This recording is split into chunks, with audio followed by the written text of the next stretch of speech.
I lost the die roll, so I'm drawing first. If my opponent has an aggressive set, and this is not my Mardu player, I'm in some trouble. The thing is, I have a Belling Saddle Root that I can play in turn 4, and I have a lot of morphs in my deck, so I think I'm going to keep it. I so rarely mulligan in this format with the whole morph thing going on, since you tend to be able to do something at some point. Love top decking a forest. We want to always be hitting our land drops, and now we have all of our colors online. Now I just need to draw a morph creature so I can attack and not lose a bunch. It looks like my opponent's going to go slow as well. So that's great. Get to play the Witness. I mean, that was just kind of the ideal set of things to top deck. Our mana plus a morph. Boom, boom, boom. And we just get to kind of brag to our opponent here. Kind of rough taking Opulent Palace now, but we'll find a place for it soon enough.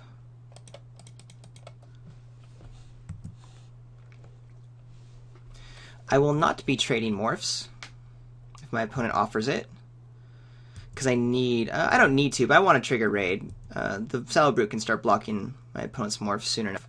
Have an Obzan opponent. Ooh, Bitter Revelation, that's nice.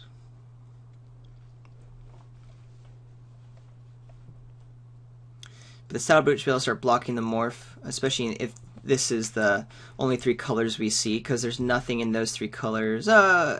I guess once my opponent gets to 6, I do have to worry, actually. That's something to pay attention to. Because there's the big boy green morph at 6 mana. But at least initially next turn, I'll be fine.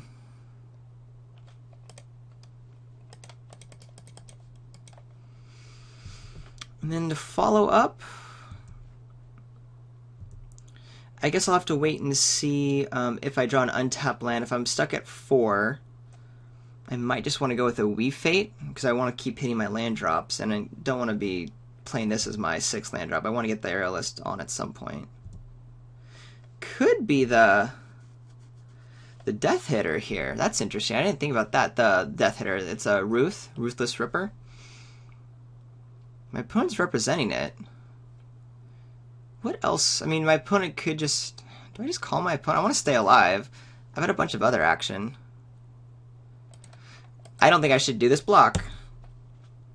But if that's the case, then I shouldn't have actually done it. Okay, good. I'm glad it's that. Oh, it's a Throttle. Well, that's less exciting. But still, it takes a removal spell from my opponent. And uses my opponent's entire turn, so that's not the end of the world. Glacial Stalker's nice. We'll play that guy.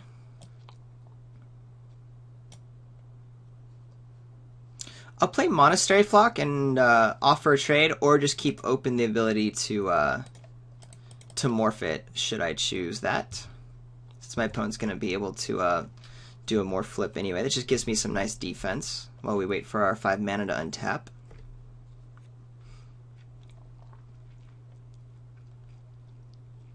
Hardened Scales. That scares me, and yet it doesn't. Oh, that's interesting. There's a little mini combo action for you. I don't have a removal spell. Well, I don't have removal in general in this deck. So, Kuru Bloodsucker is going to get kind of huge. What kind of pressure could I have to deal with that? I don't know.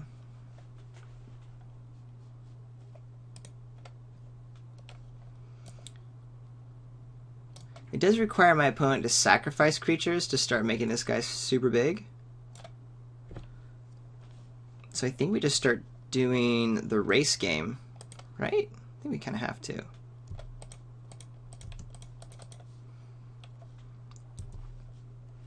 And then after this, we'll be able to keep our morphs up and a Wee Fate and stuff for the Aerialist. Question is, can I win the race with my Riverwheel Aerialist?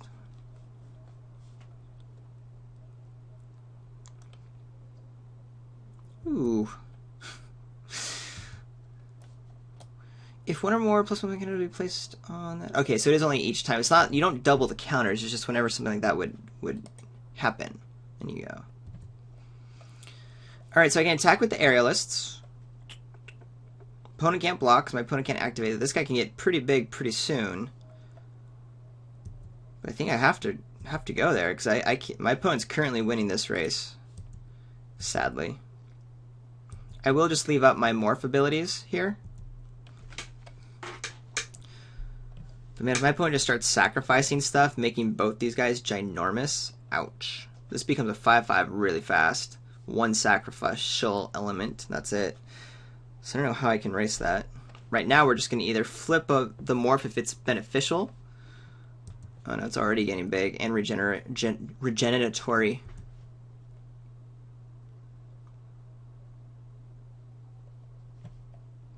For now we'll just weave some fate. Unless, do I want to do that?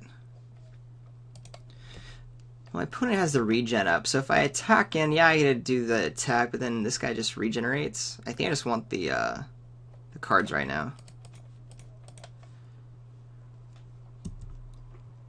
I'm not playing this guy for its prowess ability. If that happens, it happens. Alright, well, we're getting our lands, which was the whole idea.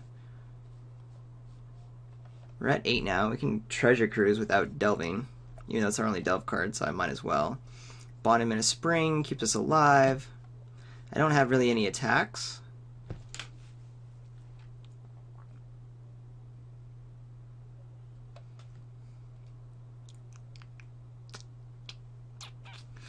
Humana, humana, humana, ho. So let's go for a cruise here. Come on. How come it's not letting me do that?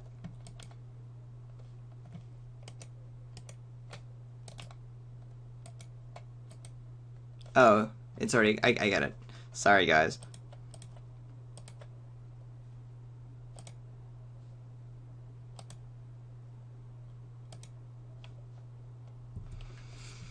They kind of switched the way that how Delve works. Like, I thought it went away or something, so I just wasn't really clear. I wasn't clear about what was happening.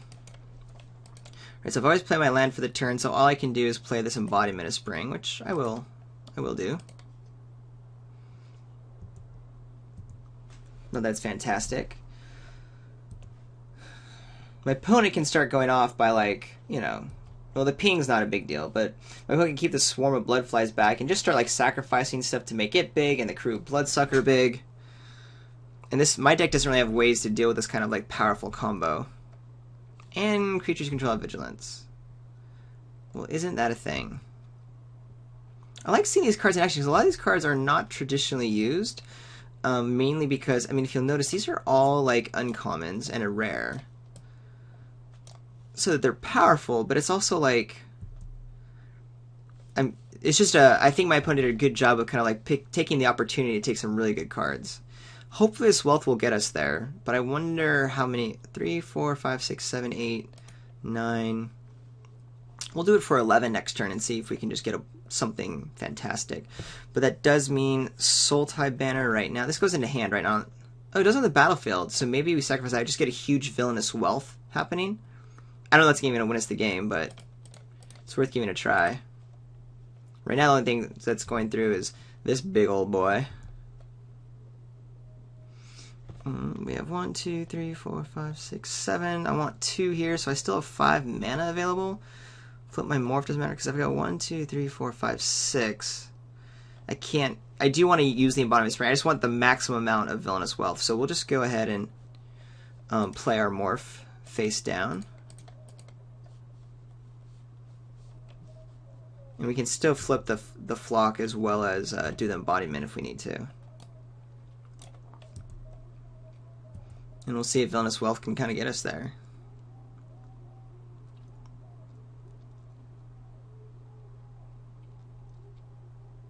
This will be the biggest Villainous Wealth I cast. We should be able to, you know, take 5 or 6 spells off, right? I don't think we're dying right now. I wonder if we draw enough action off of my opponent's deck that we can just deck my opponent. That'd be cool. So 5. Can my opponent kill me here? This is what I need to pay attention to. Opponent does 5. Can sacrifice 2. That's 6, 7, 8, 9. I'm down to 14. I think we're okay.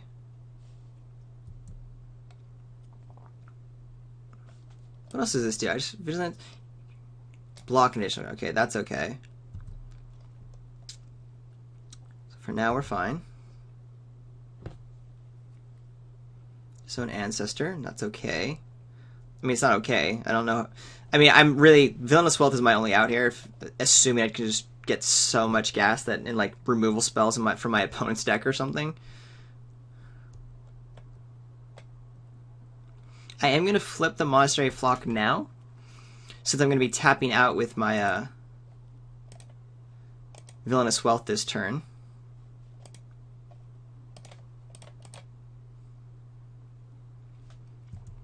Hoping that this Villainous Wealth works out. And I don't think it matters. Play another land. And we're just going to fire this guy off. Targeting you.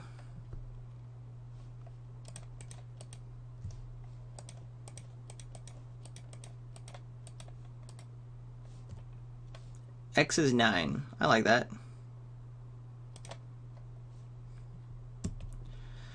This Riverwill Aerialist is going to get huge, but I don't think it's going to be... My opponent can just, like, block and regen, so that's annoying, but... What? 1, 2, 3, 4, 5, 6, 7 lands off of an X equals 9. Wow. Well, that's absolutely horrible.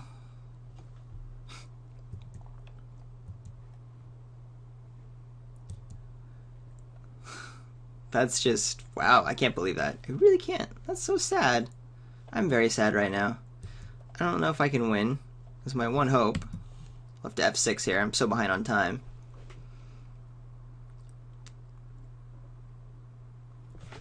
I can't believe that. How is that 7 lands on top? That's insane.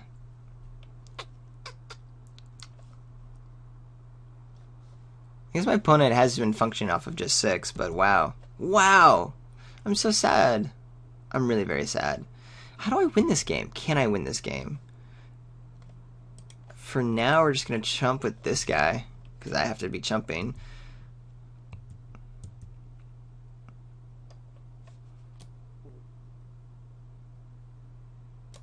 If I can get this guy in the air.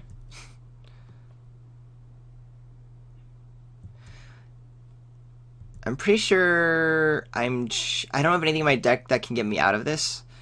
Even the Ancient and stuff. So I'm just going to go ahead and concede because I'm so low on time, and there's really no way I can deal with this very well. Because my opponent just attacks in a few turns and just can kill me. So it's a bummer, but that's only because, again, I know my deck, and there's no way for me to get out of that. Villainous Wealth was my only hope. I like this cancel because my opponent's kind of doing more of the combo-y thing. But I already have one. I don't know if I want the second one in. Conjure, Smoke Tiller, Scout the Borders. What's bad against my opponent? My entire deck is just bad. Apparently Villainous Wealth is really bad. Like the Singing Bell Strike to stay alive. I think the Airless generally will be good. I could go ahead and splash in my Erase, but I feel like that's a horrible idea, even though I have the Abzan banner. But those 2 enchantments aren't great, especially with, I do have ways to deal with them, and if I do just kind of like get a quicker start. I'm definitely going to play first, though. Because being able to play and maybe getting something turned on quickly is going to be nice. So we'll start with an Opulent Palace. And then a bunch of swamps, which is kind of ridiculous. I think that's all the swamps we have. But it gives us a 2-drop into a morph. And another morph.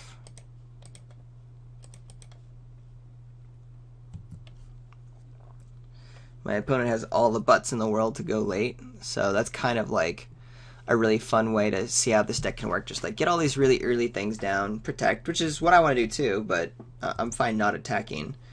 I just want to get to some of my big stuff. I mean, yeah, I guess I'll cast one of these guys.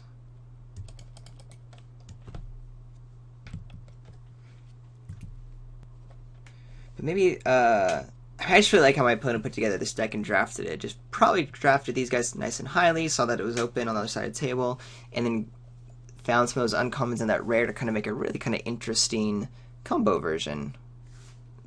I certainly would never have done that, I must admit. Sultai Banner.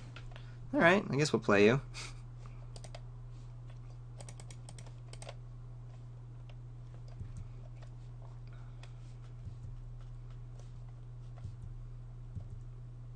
I should have attacked. That's silly of me not to. Could have got 2 points of damage in. I just kind of written off already that I wasn't attacking for some silly reason. Because of the defensiveness, but that's no good. Here's a morph. We're going to play the Abomination next turn. Just face up. Happy to do that. Which means I don't play the Thornwood Falls. Pay attention to that.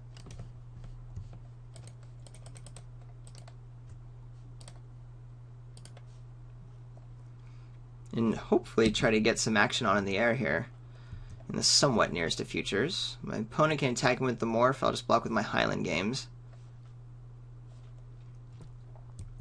Hardened Scales. Opponent's stuck on mana right now, but with Outlast just gets to pump his dude huge quickly. Let's see how this air attack works though.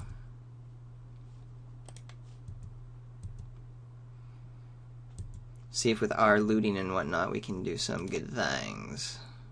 Yeah, I want to use that ability. Okay, well I don't need that many lands, so say adios.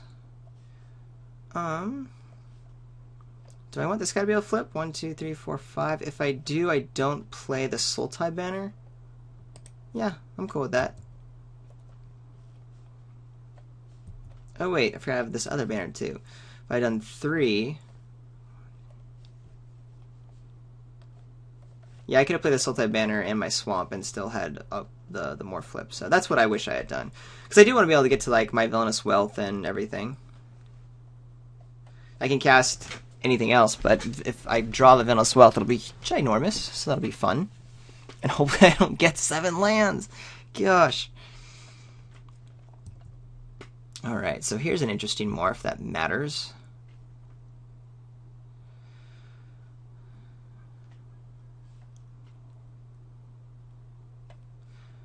I'm just going to go ahead and block and flip. My opponent can't regen and flip, so I don't think that's an issue. So it'll probably just be a regen.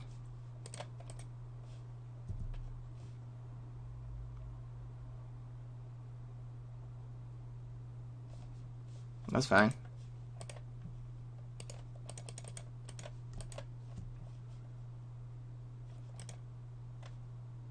Nope. Overtapped? Do I have 6 mana up? I don't even know. Silly me. Wasting my manas. And there's more mana, which we're going to loot away. Happily. Opponent drew a land that turn, so I was going to start getting into some danger territory. But again, we have a looter. We do want to be playing out these lands. If I go 3... of a Sultai Banner, I have 1, 2, 3, 4, 5. We can play the Stalker as well, so let's do that. Just get a bunch more stuff down.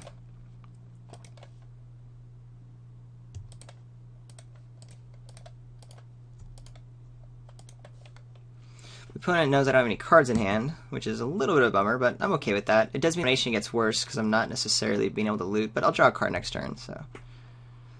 And now my opponent's trying to get, not trying, but is able to get the planes online, so has access to the rest of the hand and is at 5 mana. This is an Abzan guide, and also just have 5. There's a lot of action coming across the table here.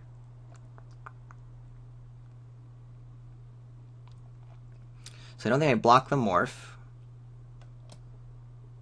Oh yeah, Villainous Wealth. Happy day. 1, 2, 3, 4, 5, 6, 7, 8, 9, 10 is where I want to be. So I get at least 7 off of this.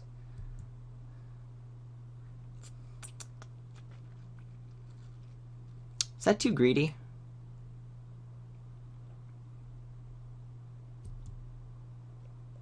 I feel like that's I should have just fired it off, but I think 7's kind of key.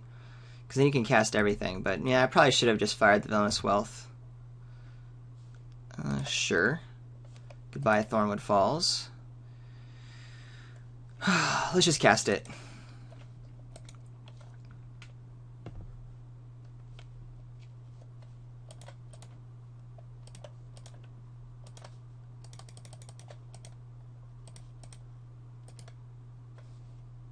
X is 6. How many do we get? Hey, this is much better with so much less. Okay, do these matter how we cast them? No, we're gonna go with you. I already chose a oh, there we go.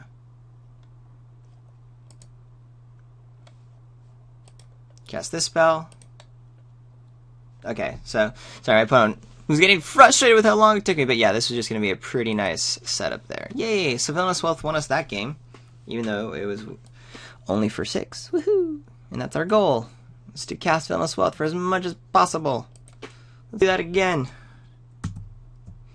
Alright, well, this is a pretty slow, clunky hand. We got power, we got card draw, my opponent's going slow as well. We're keeping it. Opponent is playing first, which I did as well. I guess lands are okay. Do want some kind of action at some point. Also having no oh wow, just more lands. I'll play an island to keep cancel up in case that changes my opponent's play in some way. Opponent's off the 3rd color. No. Ooh, but has part of the combo in line. Banner is fine. Gives us something to rock and roll early. Ancestor. I don't know if this Pearl Lake Ancient's gonna be great against my opponent. Oh, okay. 2 of the pieces are here. It's gonna be hard for me to deal with. Unless I get a big Villainous Wealth later.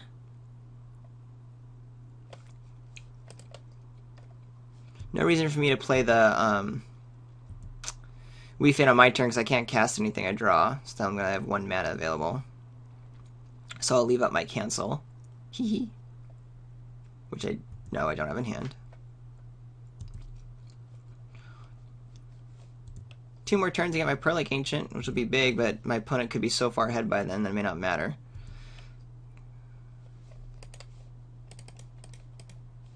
Come on.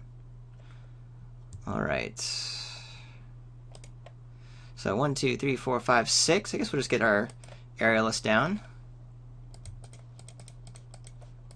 I'm happy with that. And then next turn we'll have our Pearl Lake Ancient. We'll try to go somewhat nutty with just our big old guys, and then refuel with our treasure cruise. Ooh. So my opponent can sacrifice to make this a 4/4.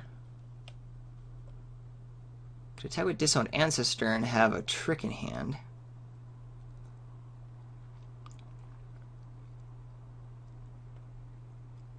I'm not going to block the Disowned Ancestor. There's like a Dragon Scale boon. Do I care? Okay, so my opponent's just going to start getting gigantic. It's 2 +1/+1 counters every turn that happens. Ouch. Do I try to race? I think I have to. I mean, I gotta put damage on my opponent.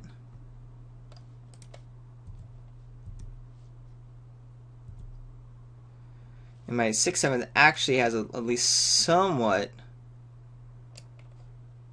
again, some action going on. 1, 2, 3, 4, 5, 6, 7. And so we're gonna play the Pearl Lake Ancient end of turn, and then we'll Treasure Cruise after we untap. Have a bunch of big beef on the opposite side of the table.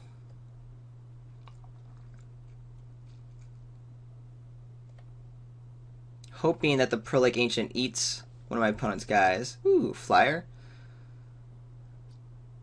And an Archer's Parapet. Ooh, that's going to slow us down quite a bit. Luckily, the Pearl Lake Ancient can get through there. Opponent has nothing. Okay, well, I'm still going to cast this.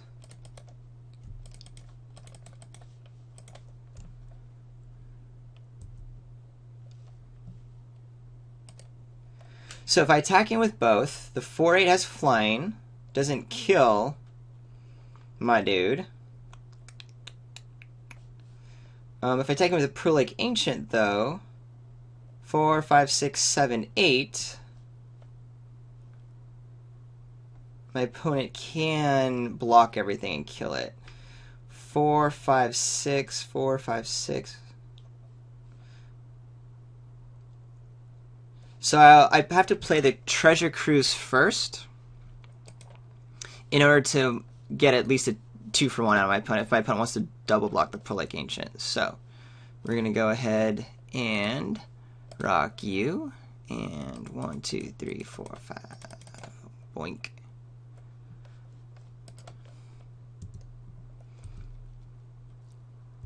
This way we can put some kind of pressure on my opponent. Ooh, and we got our Villainous Wealth. Loves it. So we definitely want to keep the pressure on my opponent instead of just blocks, because my opponent's going to be able to get a bunch of flyers online. Cool. And then 3, 4, 5, 6, 7, 8. We'll be able to cast Villainous Wealth very soon, but we're probably just going to put a bunch of blockers down, our flyers and whatnot, next turn.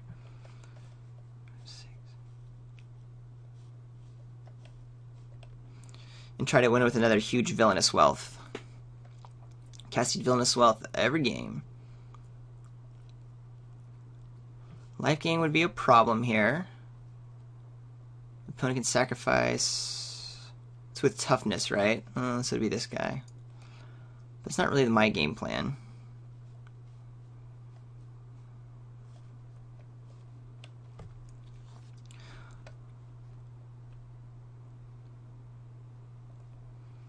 So again, next turn, my game is to play the Monastery Flock, Unmorphed, and the Riverville areas for just tons of blocks. And then that'll give us plenty of defense, I think. And then we'll be able to Villainous Wealth for 10, which again is the sweet spot. If my opponent doesn't get too fancy here, we could be okay. Ooh. So there goes my Riverville Aerialist. It's a 1-for-1, but that's definitely a bummer. Luckily, it wasn't a blowout because I'm about to play a bunch more stuff. And I need my defense here. So I'll get to block these guys pretty easily. This guy gets to come through, but I'll have decent blocks here.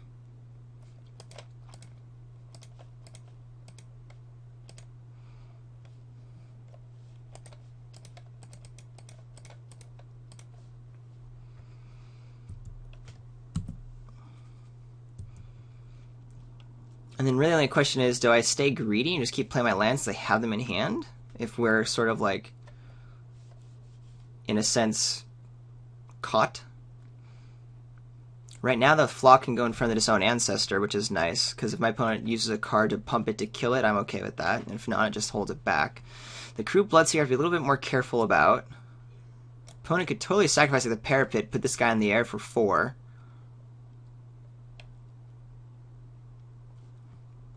Yeah, we're going to have to put this Villainous Wealth out next turn. I can't be greedy and wait a few more turns. It has to go down now.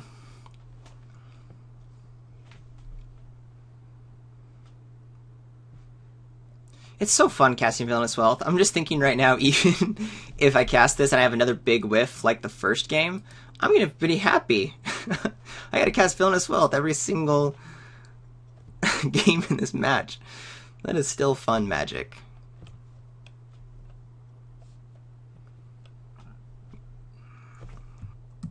Right, opponent is getting a huge flyer online.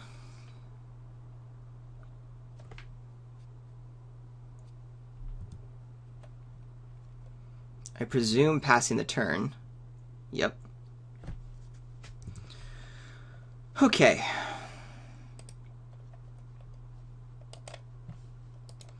Let's hope this is good. Better than last time, at least. X is currently 2. No thanks. I want X to be 7.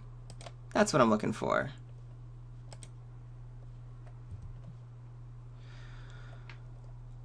Alright, we got big old guys, which might mean we have certain types of attacks depending upon what kind of cards we get here. Ooh, this looks nice.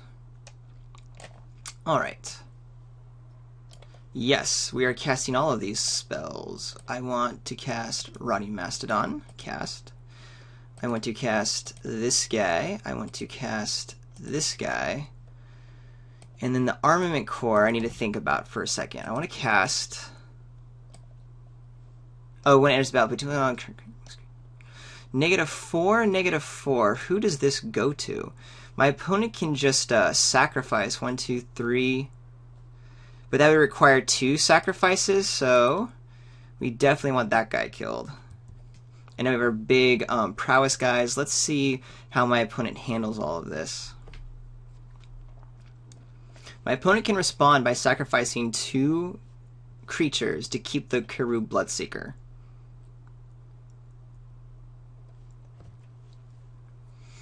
Armament Core. We still want flyers for blocking, which means the Monastery Flock and Marauders has to stay back. Question is, for defense, how big do I want them? Enough to kill an 8/8, so 5, 6, 7. It's only a 4, 5, 6, so that may not work. Oh shoot, is my opponent waiting for me? I'm sorry. So sorry, guys. That was my bad. I'm thinking my opponent's waiting. Alright, so opponent has a feeder resistance. Bummer. So totally countering the throttle, which is a big deal, especially because it's the +1/+1 counter.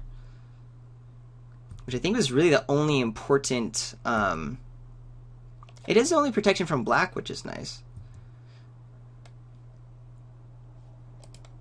Okay, how do I want to distribute these? I think I'm attacking in with my guys. But the flyers kill me next turn, right? So I have to keep my guys back. 8.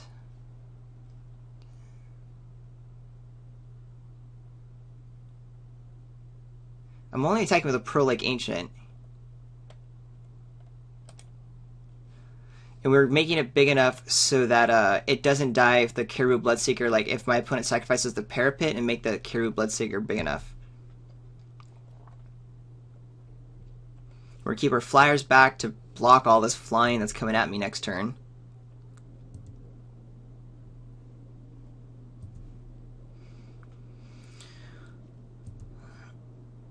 I'm pretty sure my opponent has it here, because my opponent can just chump with the Parapet, right? Both these guys have flying. This is disown ancestor blocks. Oh no! I missed my attack. I accidentally clicked through it. Ah, that's annoying. That's so stupid. I don't think I had it though, because what was gonna happen, I was definitely attacking with the Pearl Lake Ancient. That should have gone down. But I was trying to think if there's a way to pressure my opponent on that attack in some way to block with one of the counter dudes. I don't see that. And I need both of these back because my opponent has any 2 that get through is lethal. So I should attack with a Pearl Lake Ancient to at least get rid of a creature or put my opponent down at 2 and then lethal and crack back. So I just threw that away due to a misclick. Really annoying. Question is there any way for me to get back in this? If my opponent attacks with all 3 flyers and has nothing in hand, I do some blocks, go down to 3, but then my opponent has 1 back on the defense, and then 8, 19, 11, 12, 13, 14. I mean, I have enough on the crackback to kind of get there. Biggest issue is my opponent has me at 2-turn clock with these flyers, so I'm not quite out of it yet, but would have been a much better position if this Parapet had gone down. Have to block the Kiru Bloodseeker if it attacks in, because it's lethal by itself, since my opponent can just sacrifice to make it big enough, which again means the flock goes in front of it. So that my River Aerialist stays alive.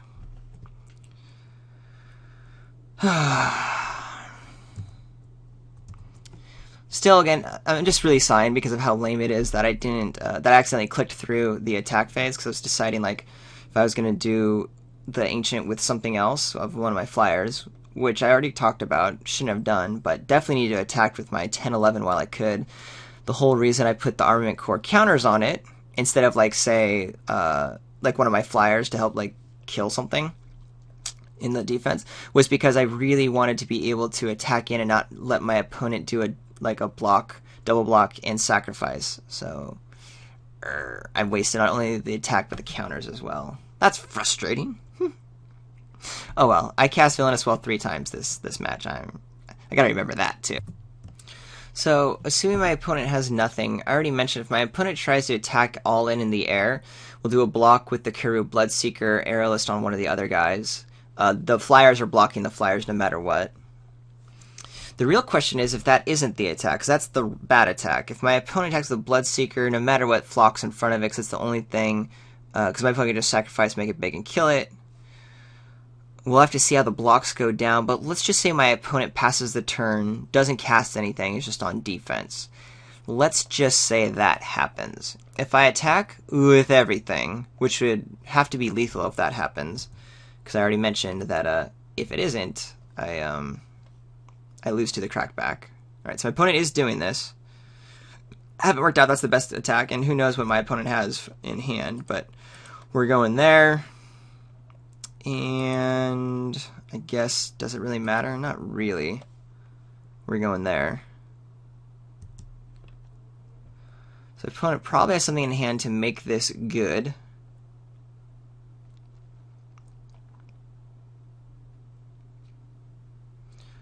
If I'm only going down to 3... Oh, no, wait. This guy can kill me, right? Toughness 4 or greater dies. Loses 2 life, you gain 2. So my opponent can sacrifice both these guys, do 4 to me, and do 8 total. So my opponent has a win right here. But isn't doing it? Okay. Well, it is doing it, but in a different way. Or maybe there was enough mana, I don't know. But there you go. Pretty fun. There we are. And that's the end of that particular draft. I'm going to go ahead and post this for 2 reasons. One, I don't have a lot of time this week. I don't even know. Sorry I haven't been commenting or responding to comments on YouTube. School's been pretty insane. Hello. And then also, I actually really like being able to play Villainous Wealth that many times.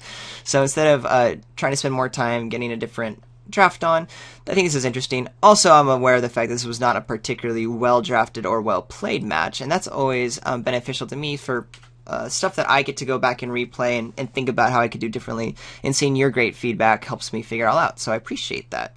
Hopefully it was at least fun to kind of watch some of the drawn-out Villainous Wealth games, because, I don't know, it was fun to play it. Hee hee. But anyway, comment, subscribe, like on YouTube. Follow me at Twitter, __RJH___. And if you're on manabluff.com, leave a comment. That's where I promise to respond, unlike the YouTube stuff. So even though I'm busy, I'll always respond on the website. Thank you all for watching. We'll see you next Friday. Peace.